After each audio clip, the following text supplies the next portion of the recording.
Good morning, or good afternoon, or good evening to all of you, wherever you are in the world. I am delighted to welcome you all to the Green Destinations Story Awards 2022. I am Louisa Hemmer, coordinator at Green Destinations, and will be hosting the ceremony with my great friend, Rob Holmes, founder of GLP Films. Rob, hey, Louise, thanks. Yeah. Sorry. No. Well, thanks for being here, everyone. It's honestly, it's a great day for everyone, considering everything going on in the world right now, to be together. This is a great collaboration between Green Destinations, GLP Films, ITB Berlin, and this year's host, Visit Portugal. So really just excited to be here and celebrate these great positive stories around sustainability and destination management. So without further ado, I'll pass it on to Albert, the founder of Green Destinations. Albert. Thank you, Rob and Louise. I'm Albert Salmon, president of the Green Destinations organization. Hello, everyone. A warm welcome to the Green Destinations Story Awards, also from my side. This is the ultimate celebration of the Top 100 Stories competition. 160 destinations around the world joined the competition this year to share their story with us all. This makes for the world's biggest storytelling on destination sustainability. And all these stories together cover the pillars of sustainable tourism. As you know, people, planet, and profit. But over the last weeks, our hearts have been going out to the Ukrainian people, brave, but also the unfortunate victims of brutal aggression, atrocities, and maybe war crimes. May I therefore refer to two other pillars which are perhaps even more fundamental to sustainability at this time. The first one is peace. And the second one is the fundamental right of people to live in freedom, personal freedom, and political freedom. Like so many other organizations, Green Destinations refuses to engage with all those trampling people, peace, freedom, environment, and justice. And I'm pleased to assure you today that all top 100 stories were submitted by destinations committed to peace. Apparently, those planning for war are not caring about sustainability, and they are not caring about tourism at all. When we see the tourism potential of Ukraine destroyed by Russia these days, how lucky are we today that we can celebrate the benefits of tourism for peace and for free people? That is what we will be enjoying in this event today. A big thanks to all the finalists for their efforts.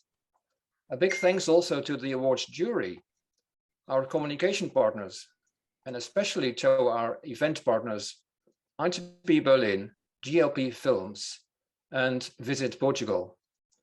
Thank you so much for working together on a hopefully wonderful event. I hope you will enjoy the inspiration and celebrate the storytellers. Thank you. Thank you very much, Albert, for this great introduction and this important message.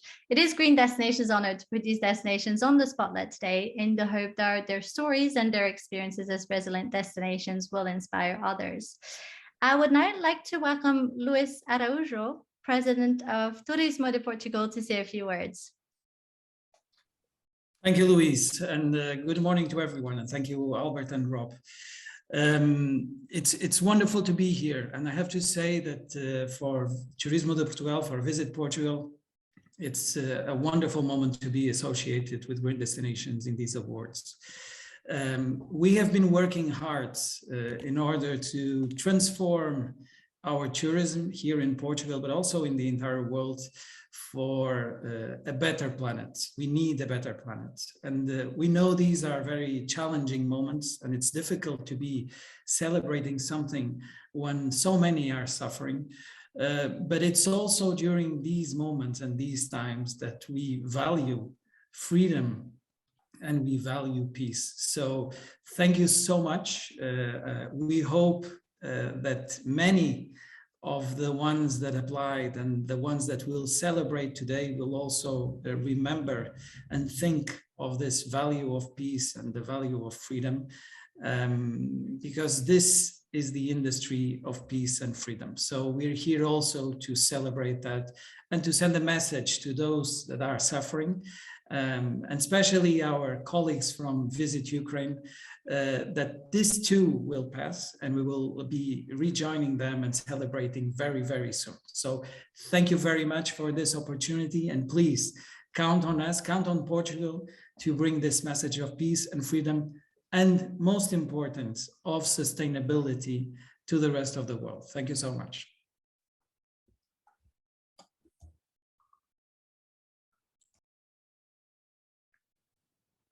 Thank you very much. Thank you very much, Luis, for this great invitation. We're delighted to have Visit Portugal as host for this ceremony. So thank you again. Rob, if you'd like to say a few words. Are we going into the first category? I think, unfortunately, Rika Jean-Francois was supposed to join us today. It seems like there is a technical problem, so I'm sure she'll be able to join us a little bit later in the ceremony. So yes, I think we can just dig in and start celebrating. Sure. Well, that's the beauty of a live event. So this isn't scripted. This isn't planned out in advance. So that's the beauty. We're all here and present. I guess my high level comment here, and really just supporting Albert's comment and Luis, is, you know, if there's one thing we've learned after a 2-year pandemic, the entire world has experienced, I think that unity and community coming now with what's going on in the world with Ukraine, et cetera, that unity continues, that collaboration continues. And as Luis just said, you know, I think one of the more positive things I'm really excited about, that I think we're all excited about, is just seeing how tourism has changed in a wonderful way. And I think you'll see a lot of great examples and stories today on how, you know, sustainability is really having a wonderful momentum here now, and people really seeing the importance of protecting nature, culture, communities, and making tourism right, and building it back better, but doing it the right way. And so I think today is a great day to celebrate all of that and what's to come. Great. So before we just start with the first category, I would like to highlight that there are 7 categories of awards that will be presented today, with first, second, and third places awarded for the 5 categories coming from the 2021 Top 100 Stories competition. And in addition, like previous year, the ITB Earth Award selected amongst the Top 100 Stories will be announced by Rika Jean-Francois. I hope that by then she's able to join us. And the destination that has received the most votes during the social media campaign, letting the general public vote for their favorite story that took place in January and February 2022, will be awarded the People's Choice Award. So Rob, can I let you introduce the first category? Sure. And let me see here. Let me, will it pop up on the screen, the first category, the localizing? Yes, if you just introduce it, then the video will pop up. Say that again. If you just introduce the category, then when it's time to find out more about the stories, then the video will pop up on the screen. Okay. Oh, so I'll just be noting each of the category, each of the nominees. Mm-hmm. Okay. The first category is localizing and decarbonization of the destination supply chain. As a lot of us saw just this past year at COP26, so much effort and attention has now in a great way gone toward destinations really reducing their carbon footprint.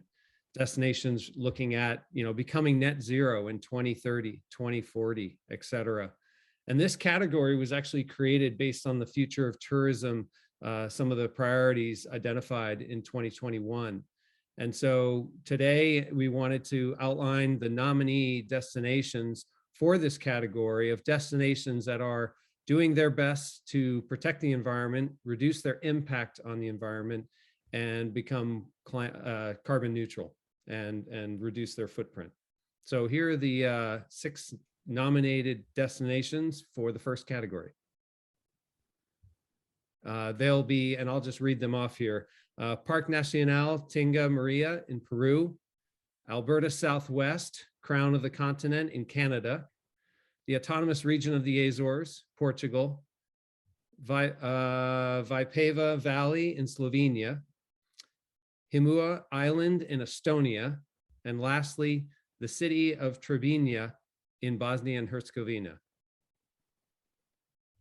And so today, of these 6 categories, of these 6 folks, they are all voted based on panelists and judges' numbers. And the really excited to identify the 3 finalists selected by the jury.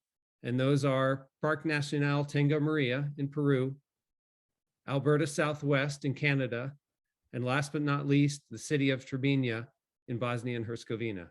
So let's go see these 3 individual stories together and the great show of success and accomplishment they've had. So let's play the video.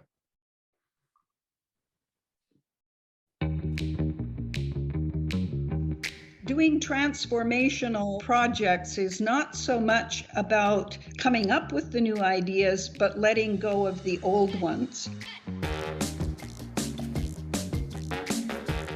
Southwest Alberta is a rural area with vast landscapes, and a visitor is here as a self-directed traveler.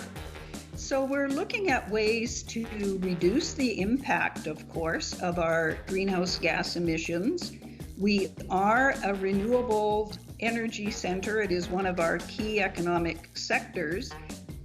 Peaks to Prairies represents a network of electric vehicle charging stations all across southern Alberta, which allows travelers to enjoy the landscapes, visit the communities, and experience the region in a new way.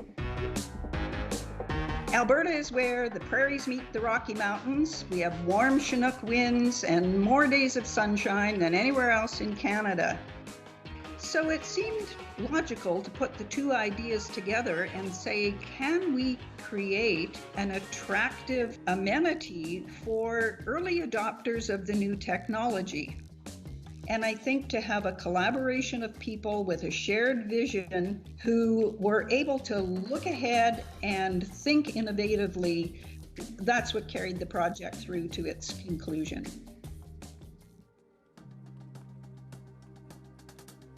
Dakle, Hercegovačka kuća osnovana je sa ciljem da se omogući lokalnim poljoprivrednim proizvođačima siguran plasman.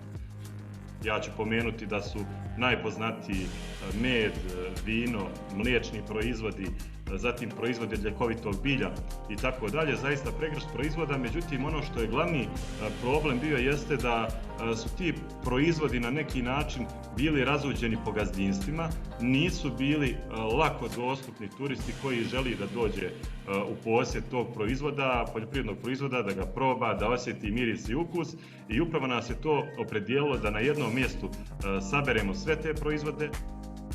Pa sigurno je da je najveći izazov kroz formiranje brenda Hercegovačke kuće bila saradnja sa poljoprivrednim proizvođačima.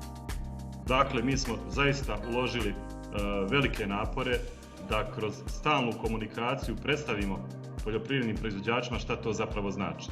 Ljudi nisu navikli na takav način plasmana poljoprivrednih proizvoda i zaista je trebalo prilično dosta vremena da im omogućimo kvalitetne informacije. Evo, u ovom momentu preko 130 malih proizvođača iz grada Trebinja svoje proizvode plasira kroz objekat Hercegovačke kuće. Dali smo jedan dobar temelj da se poljoprivreda, da kažemo, postane interesantna sve većem broju mladih ljudi, da su se oni uvjerili da se od poljoprivrede može živjeti i da njihovi proizvodi mogu biti dostupni i vidljivi ne samo u Trebinju, nego u čitavoj Bosni i Hercegovini, ali i širem regionu. El Parque Nacional Tenga en la década de los 80 y 90 es tierra de nadie, porque vivía aislado con el terrorismo y el narcotráfico. La gente cansada del terrorismo lo que buscaba era la tranquilidad, y la tranquilidad fue que el apoyo que le venían brindando las otras instituciones en el cambio de la coca por cacao, por café, por plátanos, entre otros productos del pan llevar. Y es ahí que la misma población se puso a dar cuenta que la conservación fue un primer impulso para que ellos tengan otra mira en un turismo sostenible. Ahora podemos ver que los actores locales van todo por el Parque Nacional Tingo-María, se sienten orgullosos del área natural, ya que gracias a ellos han dejado antes y borrado el tema de violencia, el narcotráfico.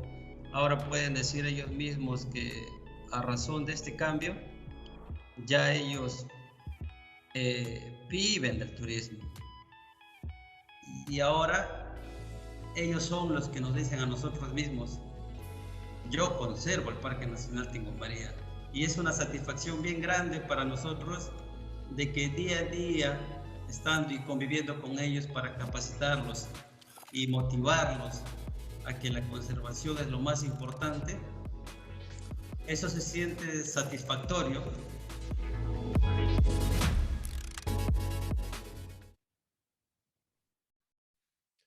Well, I think personally for me, one of my highlights with this event each year is having the opportunity to interview and talk to all these people around the world, and it was really great. So these first stories, you know, nothing more important than electric vehicles now, and so great to see what's going on in Southwest Alberta in Canada. Then you look at the food in Bosnia-Herzegovina, bringing people together. And then what better than community tourism and really supporting local communities and protecting the national park, you know, in Peru. So just really great to share these stories. So I'm happy to say that the awards go to, third place is awarded to Alberta Southwest, Crown of the Continent in Canada. Second place goes to Parque Nacional Tingo-María in Peru. And the winner of Green Destination Story Award category, Localizing and Decarbonization of the destination supply chain, goes to the city of Trebinje in Bosnia and Herzegovina. So congratulations to all the nominees. You know, there's so many destinations that applied and got involved here. So I really want to say, you know, congratulations, not just to the finalists and the winner, but also all the people that took the time and effort to submit their story for this year. So congratulations to everyone. Yes, congratulations, and thank you so much, as you said, Rob, for sharing these projects with Green Destinations and with the world. They really are great examples to follow and to get inspiration from. Now let's move to the second category of awards, which is communities and culture. This category has always been quite popular, and it's one of my favorite, if I may say. I'm a strong believer that destination managers should be working for the residents and local communities first, before even considering visitors' interest. Focusing on creating a more attractive experience for local stakeholders will most often result in creating more attractive experiences for outside stakeholders, more welcoming residents, flourishing local businesses, great natural resources, etc.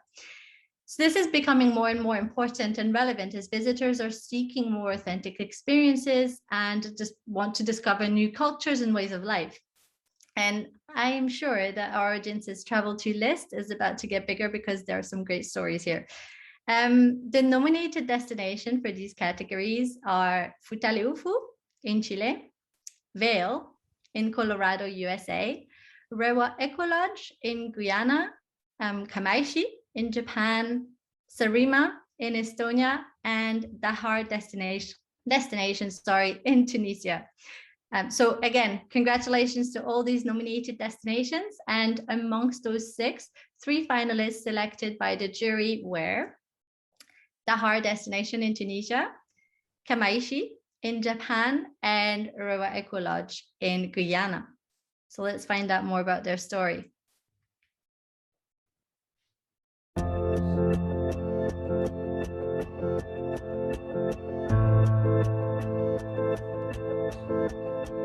In 2011, the Great East Japan earthquake and tsunami hit the city.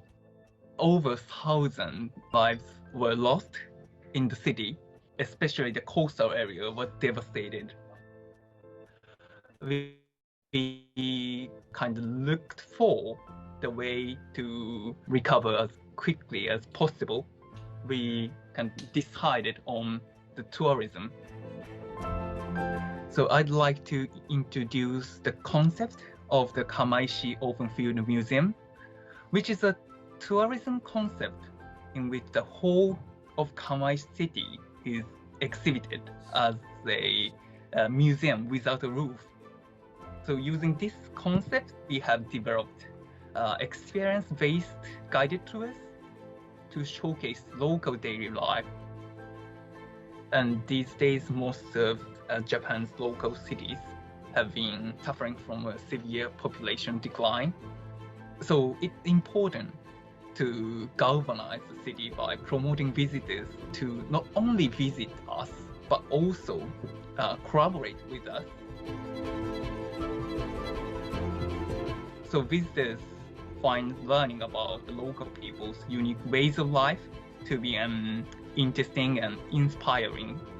Local people have realized that they have fascinating skills and experiences through the program. The concept has contributed to that mindset of pride.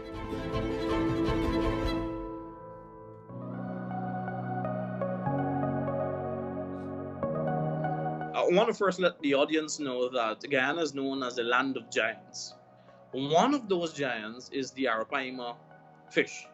So the arapaima is the largest freshwater fish in the entire world.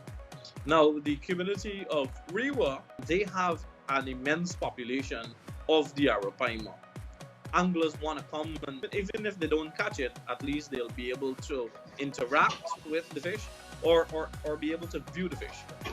Now, within the communities, there was a high level of out-migration. A lot of men, leaving the communities to go to work in the mining sector, the extractive industries, which is not very sustainable. So, we took a very hard look at this and said, look, well, you guys have the assets right in your backyard, right? You have all the bird species that are highly sought after.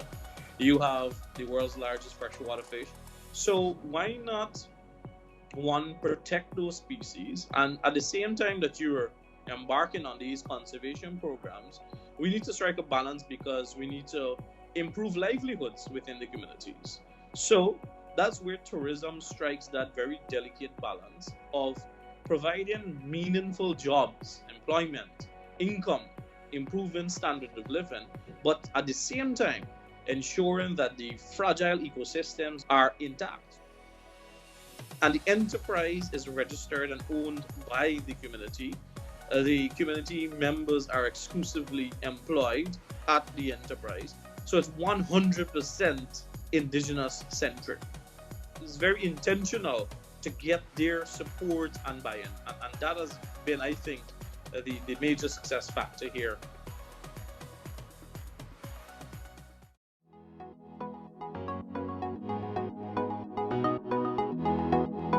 Destination Dahar, c'est un projet de développement territorial qui travaille sur le tourisme durable dans la région du Dahar.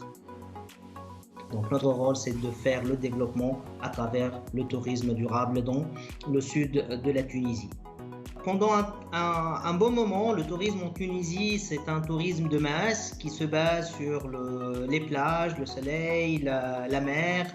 À travers ce projet, nous sommes en train de changer l'image de ce tourisme classique, ce tourisme de masse dans la Tunisie, en exploitant la richesse, le patrimoine de la destination Dahar, principalement avec les sites géologiques, avec la culture amazigh, avec les lieux de tournage de films, principalement Star Wars, qui est maintenant un point d'attraction de beaucoup de touristes.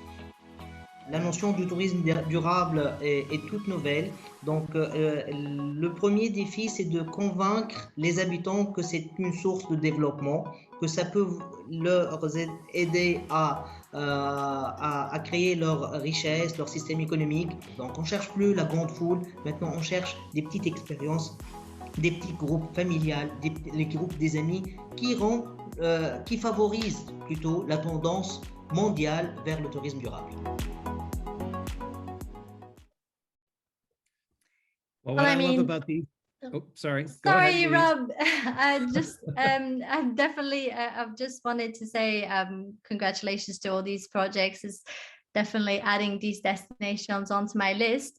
I see that Rika has joined us. Just before we introduce Rika Jean-François to this ceremony, let me just finish the selection and the celebration of this communities and culture ceremony. So let's not wait any longer and announce the final results. The third place goes to Kamaishi in Japan. Congratulations. The second place of this award goes to Rewa Ecolodge in Guyana, which means that the winner of the Green Destination Story Awards category Community and Culture goes to the Hard Destination in Tunisia. Congratulations to all three finalists and all the nominees. And remember that if you want to know more about the stories that are presented today, they are available on the Green Destinations website in the Top 100 program page. Now, Rob, please, I'll let you say a few words before you introduce Rika.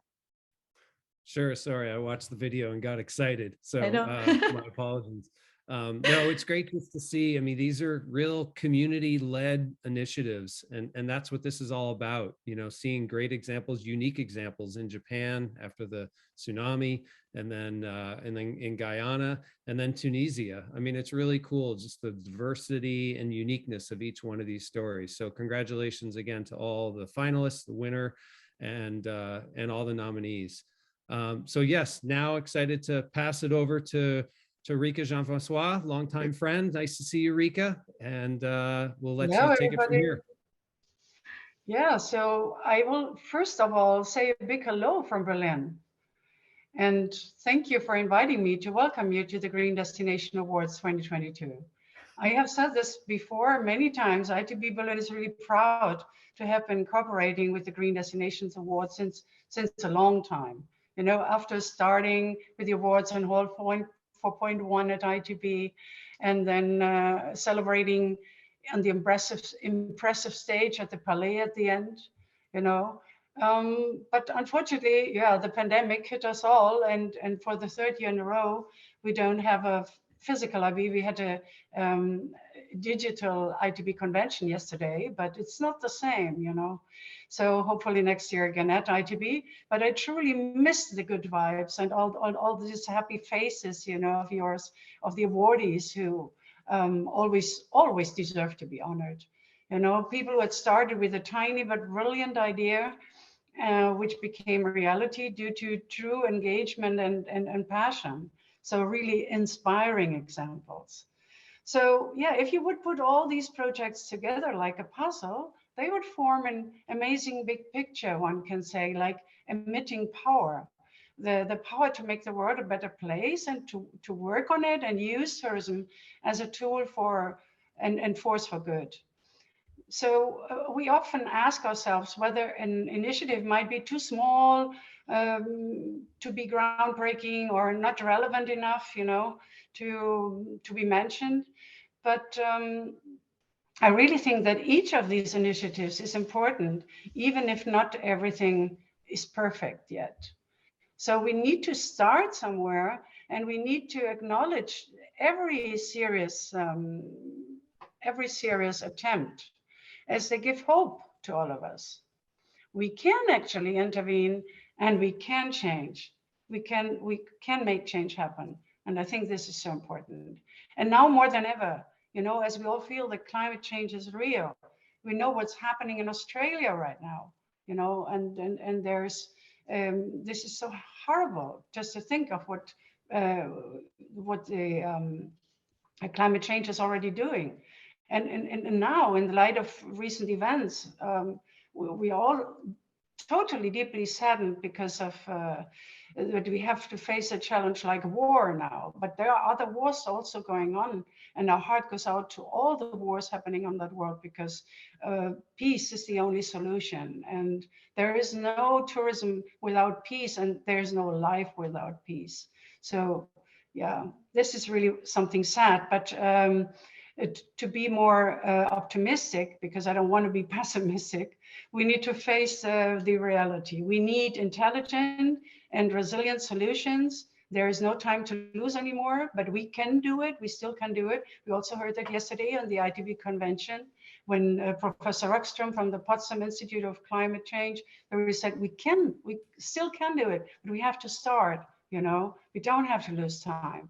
And even though the pandemic bore awful consequences, on the other hand, tourism industry stakeholders saw really an opportunity to rethink the way they're doing tourism and to finally implement more sustainable and socially responsible tourism practices. So the Green Destination Awards 2022 will are already introducing us to some of them. And once again, we will be able to witness an impressive row of really best examples and stories of local people who are leaving the beaten path and who are securing meaningful change in their destinations all over the world and in various ways. So what I always truly appreciate is also the passion of the team of Albert and Louise and Rob, you know, from GLP Films. So you're both long-standing partners of ITB, and I really appreciate that. And it's not just a project, but it's really an affair of the heart. So yeah, I'm very inspired, and I think everybody else is. So yeah, this is the welcome from ITB to the Destination Awards 2022. Thank you. Thank you so much, Rika, for this. And the next category of awards that we will actually unveil is the ITB Earth Awards. So I'm giving the floor back to you to unveil this prestigious for the awards. Yeah, that's great. Perfect timing. Yeah, it's my great honor today to present the winners of the 2022 Berlin ITB Berlin Green Destination Earth Award. The Earth Award acknowledges always global pioneers combating climate change and environmental harm. And we've been examining quite a lot of interesting projects, but the one that persuaded us most reflects an extremely forward-looking, ambitious approach, I think. So yeah, the Green Destination Awards really means a lot to us as ITB, as we can show our support for destinations that they're really doing something and are making deeds follow words. So these best practices and stories must be shared with our tourism industry in order to inspire others to do the same, or to help them develop their own route to stopping environmental harm and campaigning for social responsible future in tourism. We need this type of practical approach. So we are really happy as ITB to be part of this global movement, supporting a green future, and to once again honor an outstanding practice with the ITB Award 2022. So these were a lot of words. And now I think everybody is excited, hopefully. Who is the winner? The ITB Earth Award 2022 goes to the Azores. It goes to Graciosa as a model island. Congratulations. Yeah, we believe that Graciosa can be a lighthouse project actually for other islands too, not only in the high developed northern European destinations, but also in the south, in the global south and in the south of Europe. Governmental vision and long-term planning and investment, along with community support, can really achieve transformation. So my sincere congratulations to Portugal, to the Azores, and to all of you at Green Destinations. Well done. Yes, congratulations to the Azores for this award. It is very well deserved. And I think Carolina Mendoza has recorded a few words to receive this award and explain a little bit about her good practice story.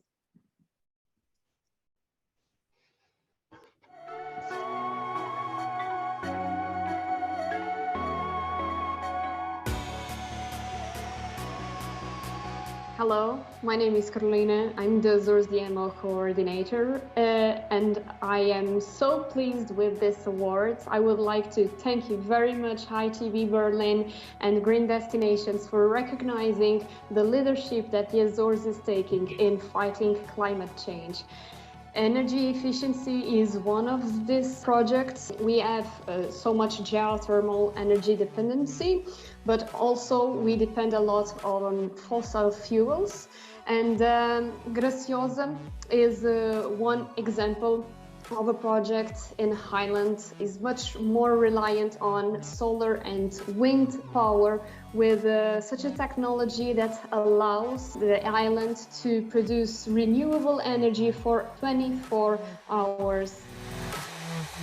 There is a sense of incentives that the regional government took to accelerate this transition. So we are very pleased to be recognized with this award. Thank you once more.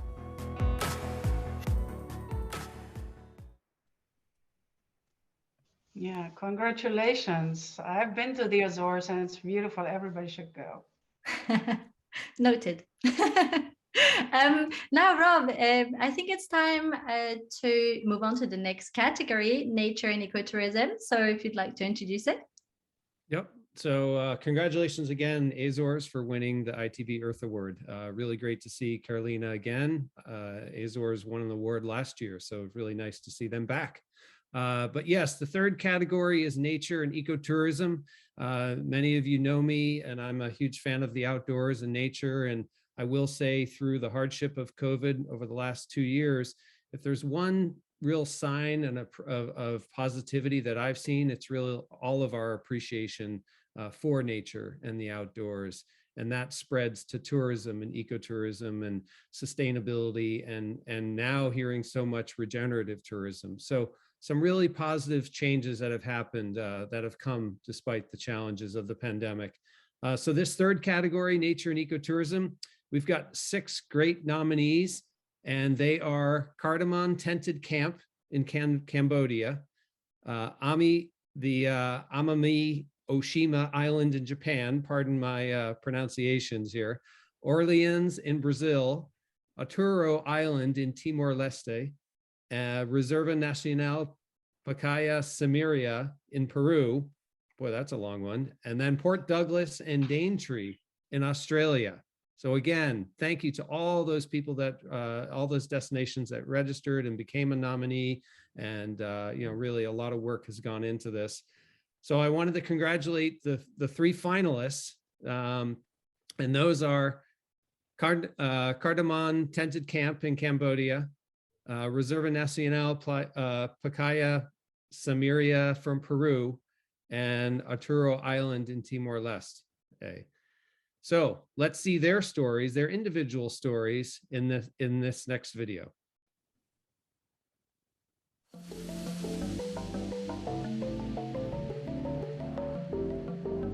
This is an actual national park that is actually divvied up in a number of economic concessions. The 18,000 hectares, that is our economic concession, was supposed to be a tourism economic project.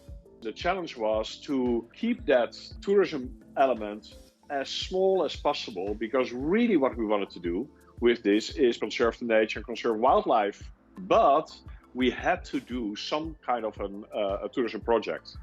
And that's how we rolled into, why don't we do a tented camp? It's very light carbon footprint.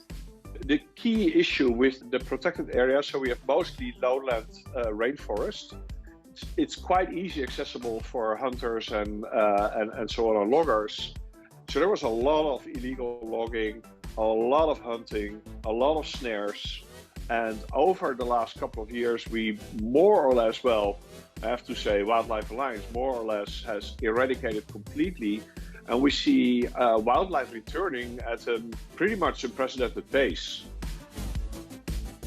Wildlife Alliance is a nature conservation, wildlife protecting NGO. And they run the patrols on the 180 square kilometers of our combined protected area. By us doing the tents, we create funding for the rangers. So that is number one. Number two is if you are in a remote area and you don't see anybody like the rangers do, it becomes very monotonous. And by us having travelers visit the ranger stations and talk about, so the rangers can talk about what they're doing, it's also very good for the rangers, who then get to talk to guests and get pride out of their work, because it's really is amazing what they do.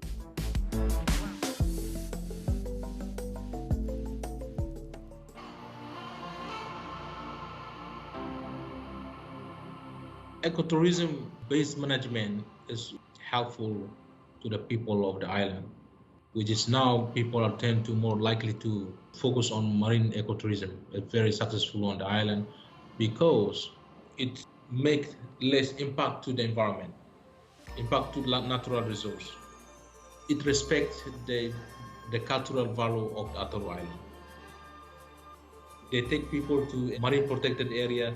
People do snorkeling and they see many spaces there, and this is good, you know.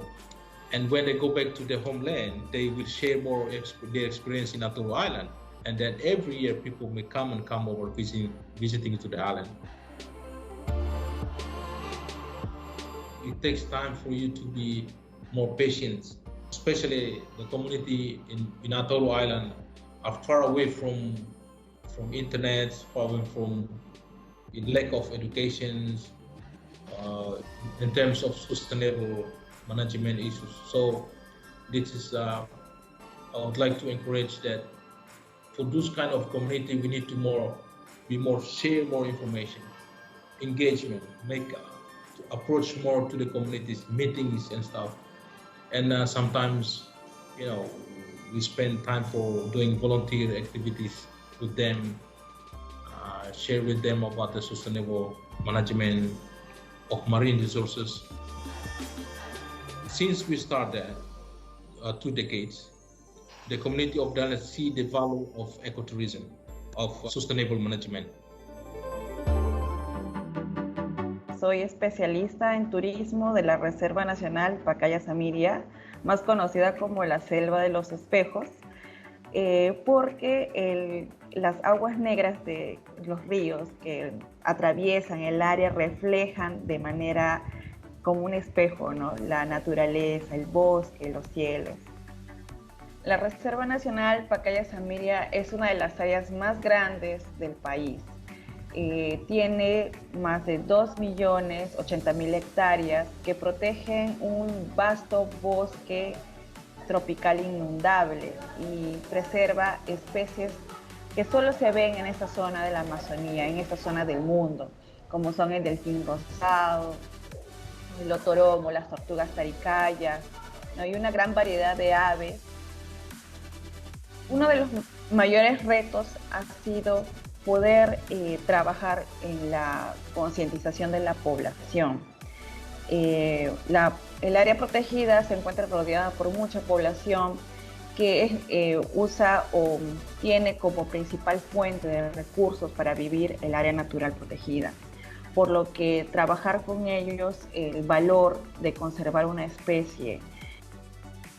Ellos también han aprendido que la actividad turística les permite tener mayores ingresos, alternativas y también abrirse un poco más al mundo, ¿no?, y conocer a través de los turistas formas de conservar, ¿no?, o formas de realizar turismo sostenible.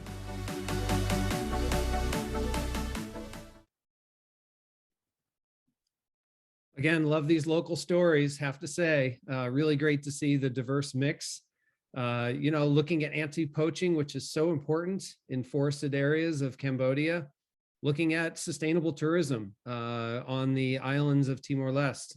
And then lastly, looking at real community-based tourism, which is such an important trend coming out of the pandemic, so important, involving local communities in tourism more directly coming here. So we do have a unique situation. We actually have a tie. 2 of the finalists had the exact count of votes from the jury. So a tie for second place is Cardamom Tented Camp in Cambodia. and then Reserva Nacional Pacaya Simiria in Peru. So last but not least, or that leaves the winner of the Green Destination Story Award category, Nature and Ecotourism, goes to Aturo Island in Timor-Leste. So congratulations to Timor-Leste and the other two finalists. And again, like we keep saying, all the nominees that submitted to this category. Yes, congratulations. And thank you again so much to all the finalists and the nominated destinations for this category, but also of today, for sharing their story. It's not only just a great opportunity for them to share their efforts and contribute to storytelling around their destinations and position themselves, but it's also a great opportunity for other destinations to learn from, and for tour operators and visitors to learn about destinations that are committed to creating a better tourism and a better future. And now let's present the next category, environment and climate. So it can sometimes be daunting when we see the impact that our activities have on the environment, and it is a pleasure for us today to present the nominated destinations for this category, who have all tried to tackle these challenges that they face. So the 6 nominees for these categories are Gocta Cuelap Amazonas in Peru, Club Paradise Palawan in the Philippines, Tartu in Estonia, Terres de Libre in Spain, Margaret River in Australia, and Tibau do Sul in Brazil. So congratulations to all of these nominees, and thank you for sharing your stories. They can all be found again on the Green Destinations website, but the 3 finalists selected by the jury are Terres de Libre in Spain, Margaret River in Australia, and Club Paradise Palawan in the Philippines. So let's discover their story.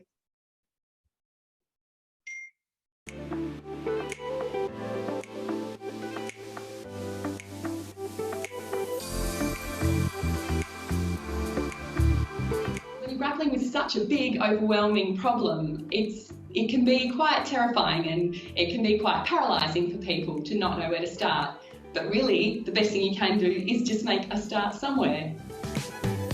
The southwest of Western Australia is one of the places that has been the first to really feel those impacts of climate change. We have seen declining rainfall here since the mid-70s, and that has actually had quite a big impact on our local community and our local environment. Being part of the outdoors, you gain sort of a natural appreciation for what you're trying to protect. I've lived here for a little over, at that point in time, a little over 10 years.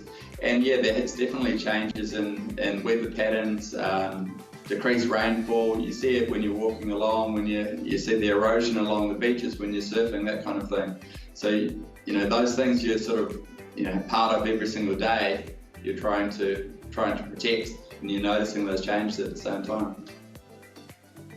Yeah, the Climate Action Summit was held in May 2019.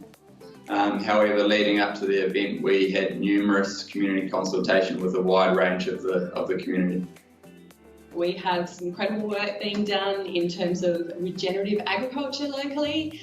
We have some great projects around clean community energy. So we have now a clean community energy group locally, and they're looking at doing all sorts of really exciting projects. We managed to get quite a bit of media exposure following the summit, and I think that was partly because it was quite innovative in the way that we engaged with the community, and partly because we leveraged the World Surfing event to really put it out there in the public eye. If we take action, it's our way of turning it into a positive thing. We can feel like we're back in control and we're doing something, and it can actually just really lift our community out of that sense of despair and into that sense of hope for a better future.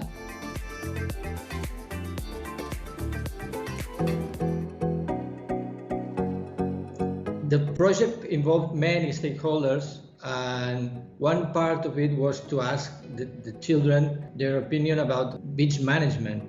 And we organized the challenge for them, a workshop, in order to make them be creative and giving us ideas about how to do it properly for a better future. The challenge for Terras de l'Ebre is to take advantage of the low season more than avoid problems in high season. We are struggling for extending the activity throughout the year. As a result, we will have better jobs. We will keep our people not going to Barcelona to find a better job. Sustainability in beach management for me is better governance of this very important resource of our destination. Better way of communication with all people, all agents that have to do with the beaches, stakeholders, visitors, and also kids, as I said before. What is unique in this project is that we established a system that offers the possibility to many different kinds of people to connect and to provide information and get information back from others in order to have a better system for managing this important resort.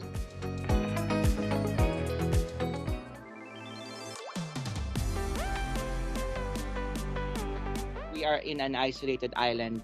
We are within the UNESCO biosphere, and Palawan is one of the best, if not the best, islands in the world.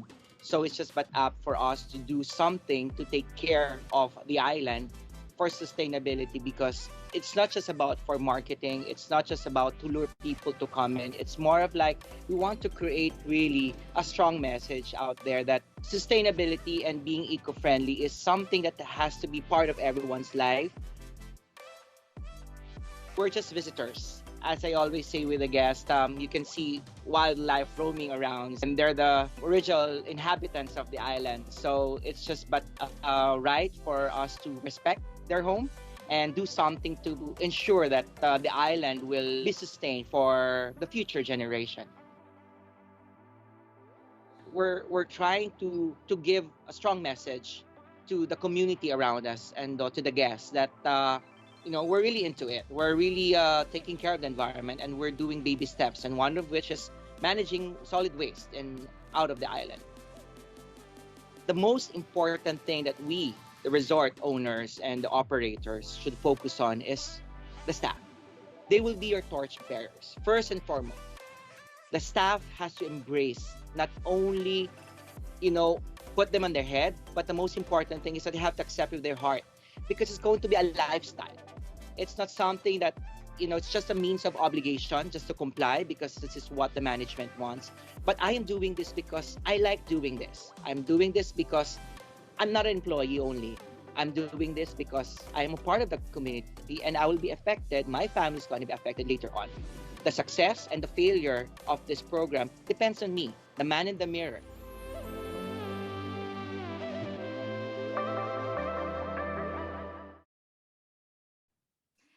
I'm sure those are wonderful stories, and I'm sure we're all waiting to hear who the winner is or who the winners are. So let's not wait any longer. The third place goes to Margaret River in Australia. Well done. The second place goes to Club Paradise Palawan in the Philippines. Again, congratulations. And that means that the winner of the Green Destination Story Awards for the category Environment and Climate goes to Terras de l'Ebre in Spain. Congratulations. Well done. Congratulations, everyone. And I will say, climate change is one of those topics that we hear constantly. It's everywhere. It's complicated. It's hard to track. It's hard to monitor. And so I think one of the takeaways, at least for me, is the importance of collaboration, the importance of sharing, the importance of telling these stories, even in a simple format. So again, thank you for all those folks that put the time and effort into nominating themselves or others for this year's competition. Yeah, it's very true. And, for one destination facing a challenge, there are probably 1,000 ways to go about fixing it. But there's no doubt that there are other destinations out there that are facing a similar problem, if not the exact same one. And they could probably find invaluable insights in learning about a project that has already been implemented. So don't hesitate to share your story with the world. And this is just a quick reminder that for those of you who would like to share their destination's good practice story, and have a chance to be nominated to these Green Destination Story Awards next year, you must register to the 2022 Top 100 Stories competition, which is still open, and you can find all the information on the Green Destinations websites or contact Green Destinations. So now, Rob, last but not least, the People's Choice Award. So let's go with it. So the People's Choice Award is an initiative that started last year to encourage the global audience to participate in this ceremony. The social media campaign, as I mentioned, was launched, allowing members of the public to vote for their favorite good practice story between the 4th of January and the 9th of February 2022. In total, we have registered more than 10,000 votes, and I am delighted to announce that the winner of the 2022 People's Choice Award is Bicenland in Romania with an impressive 1,726 votes. This is very impressive, and I would like to, well, Viorela Chipper will say a few words, has recorded a few words, sorry, to receive this awards and explain a bit about the good practice story.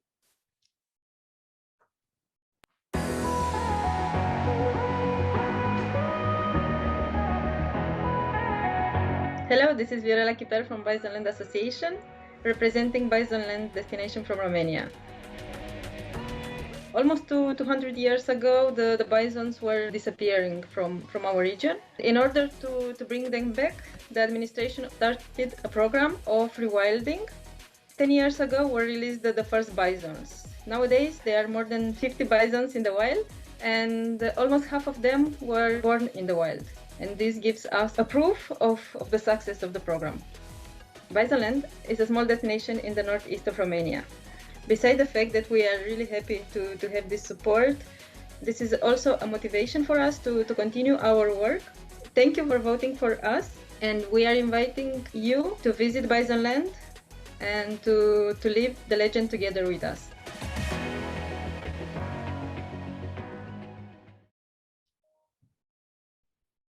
Well, congratulations, Bicenland Association. I'm a huge fan of rewilding. It's happening everywhere across Europe and all around the world. It's really exciting to see, some of the original wildlife communities and habitat coming back. So it's awesome to see. Congrats.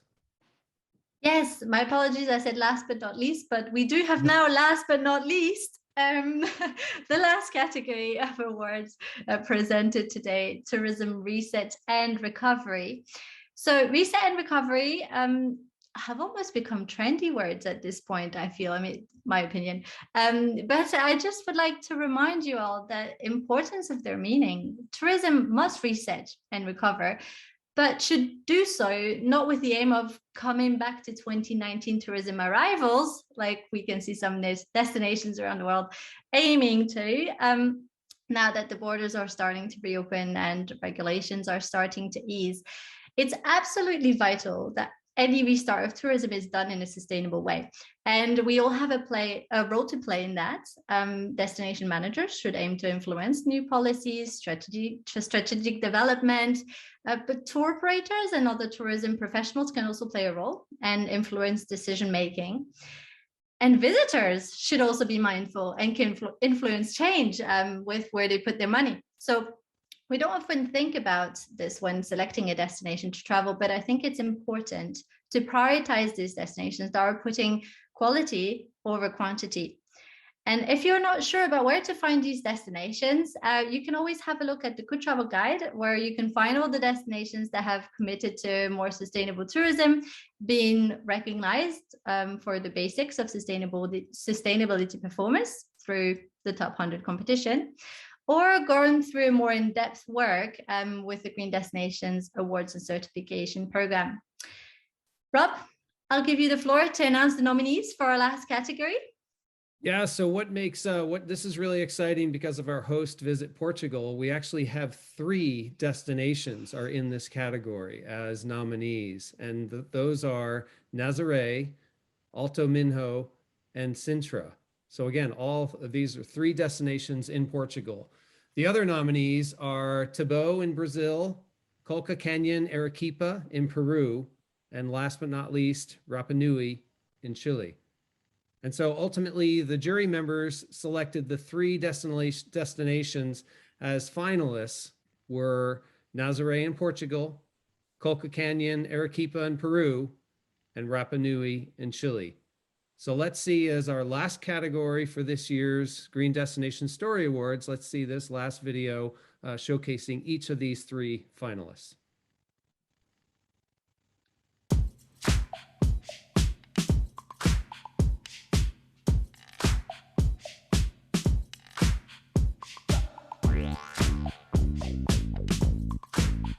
Defining uniqueness about Nazaré involves a lot of things. The people, friendly, love to host, the landscape, amazing, our traditions, the biggest waves of the planet, all of that represents the uniqueness of Nazaré.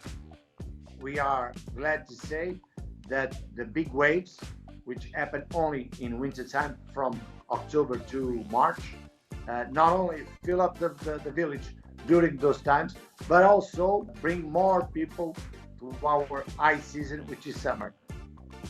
And the vision behind the Big Waves project was, of course, getting the local economy working the entire year.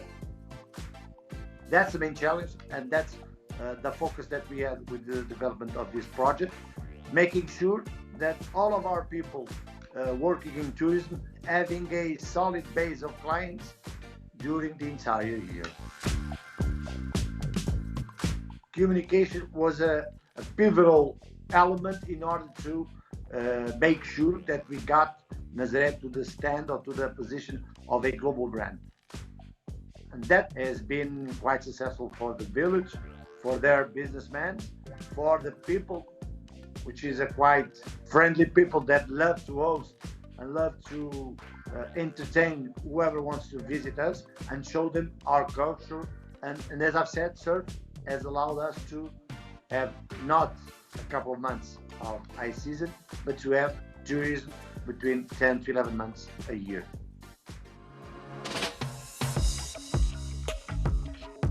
El pueblo de Cibayo está ubicado en la parte alta de la provincia de Caylloma, en el Valle del Colca, ¿no? En la parte alta, a 3.800 metros sobre el nivel del mar. Cibayo es un principal destino turístico para experimentar el turismo rural comunitario o turismo vivencial. Y también Cibayo practica mucho sus costumbres y tradiciones, es decir, su cultura viva. Y las mujeres y los varones se dedican a actividades muy antiguas. Por ejemplo, el tejido, ¿no? Las mujeres se dedican al tejido, a la artesanía, y los varones se dedican a las actividades de la crianza de camélidos. Los beneficios del turismo rural comunitario en Cibayo han sido que la población ha empezado a cambiar, ¿no? Su condición de vida, es decir, antes ellos no tenían acceso a los servicios básicos, no tenían, digamos, unos baños, ¿no? Limpios, con todos sus accesorios, no tenían duchas, no tenían una cocina, digamos, donde puedan preparar un buen alimento. Entonces ahora con el turismo comunitario sí, porque comparten con los visitantes sus mejores platos, ¿no? Sus mejores servicios. Entonces eso a ellos también les ha mejorado su condición de vida. Y lo más importante es la platita, que también ya hay un ingreso, ¿no? Yo me siento muy contento y satisfecho también a nombre de toda mi población, porque hemos desechado el egoísmo, ¿no? Solamente hemos logrado esto con un trabajo comunitario, es decir, que todos hemos pensado en lo mismo, todos nos hemos propuesto una cosa y lo estamos logrando.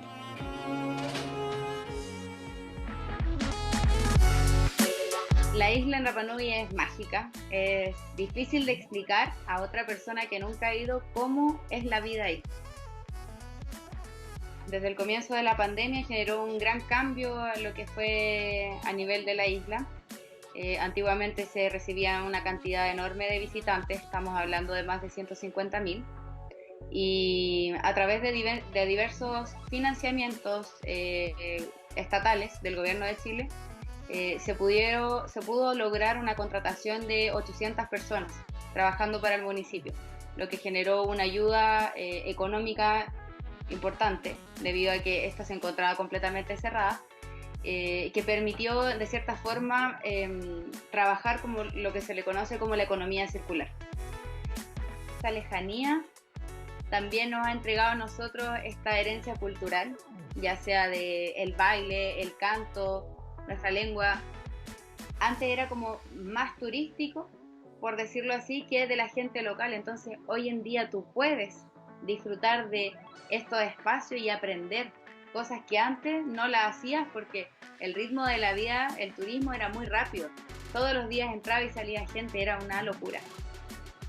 Nosotros estamos trabajando todos los días en mejorar nuestras condiciones, en cómo ser un destino sostenible, aunque nosotros sabemos que un destino jamás va a ser 100% sostenible. Nosotros vemos que partes de la isla se producen desprendimientos de roca, el mar cada vez está subiendo un poco más, entonces para nosotros es importante el cómo vemos hoy en día la isla y cómo la vamos a ver de aquí a 20, 30 años más, lo que va a disfrutar mis hijos, mis nietos y así. La sabiduría ancestral es clave para enfrentar los cambios que se viven y de esta manera orientar a la comunidad hacia un desarrollo sostenible.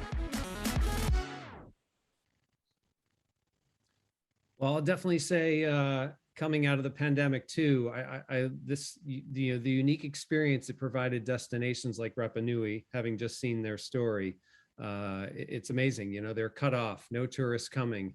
And really that opportunity to take that time, that 2-year window to pivot, to transform, to become resilient and looking at more of a circular economy. It's a great story. I'll also say, boy, those waves in Portugal, who wants to go surfing now? But overall, I will say this common thread continues of the importance of community, the importance of collaboration with all these great stories we're showing today. So I want to say now that third place goes to Rapa Nui in Chile.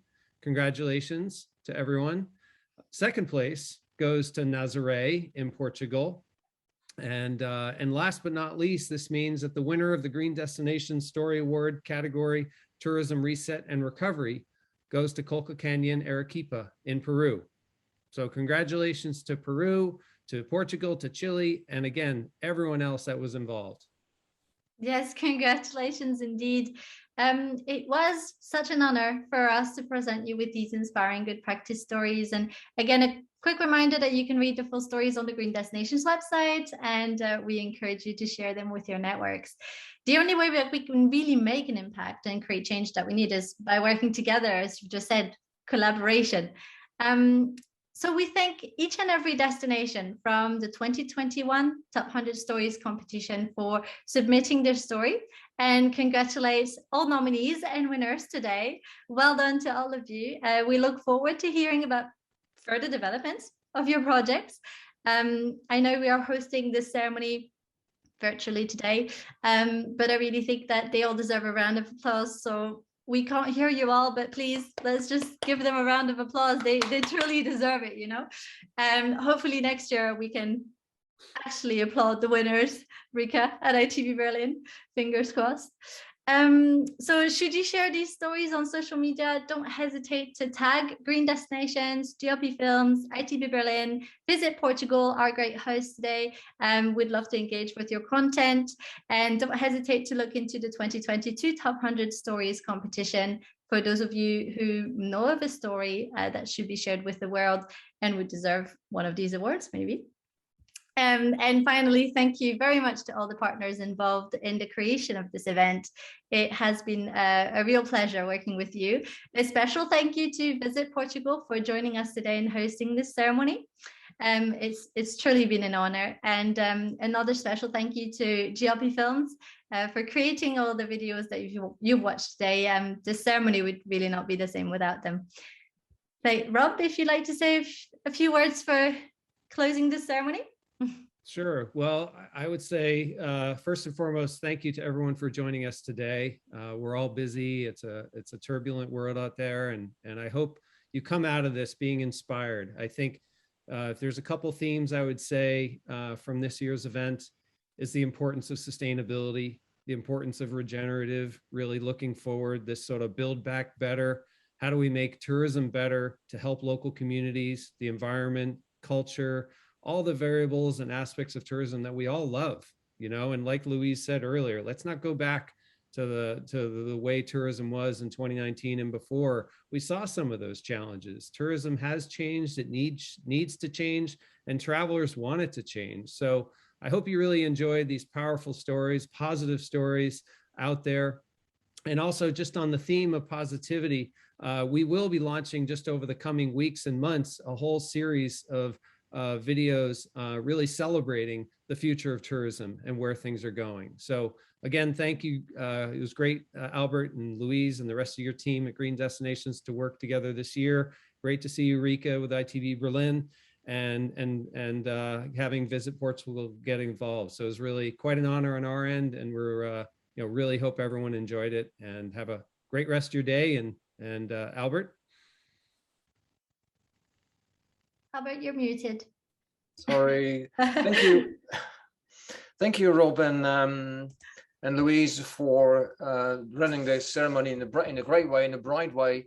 I'd like to echo Louise's words and also Rob's word by thanking you very briefly again for your participation in this event. I thank the participants in the competition for their stories. I congratulate wholeheartedly the winners of today. Please continue to share these stories, other stories, new stories, your experiences and your expertise, because we need your inspiration. You will encourage us, all of us. And only together we will be able to build a better tourism for a sustainable future. And also a big thanks to Visit Portugal for hosting the ceremony, being ambassadors for sustainable tourism development. And you delivered us several finalists and winners today. So great job. And I'm already looking forward to seeing you all at the next ITB event, but also at the next Green Destinations event, which will be live in Athens during the last week of September this year. And there our storytelling will continue for 3 days. So see you in Greece in September. Bye-bye. Have a great day.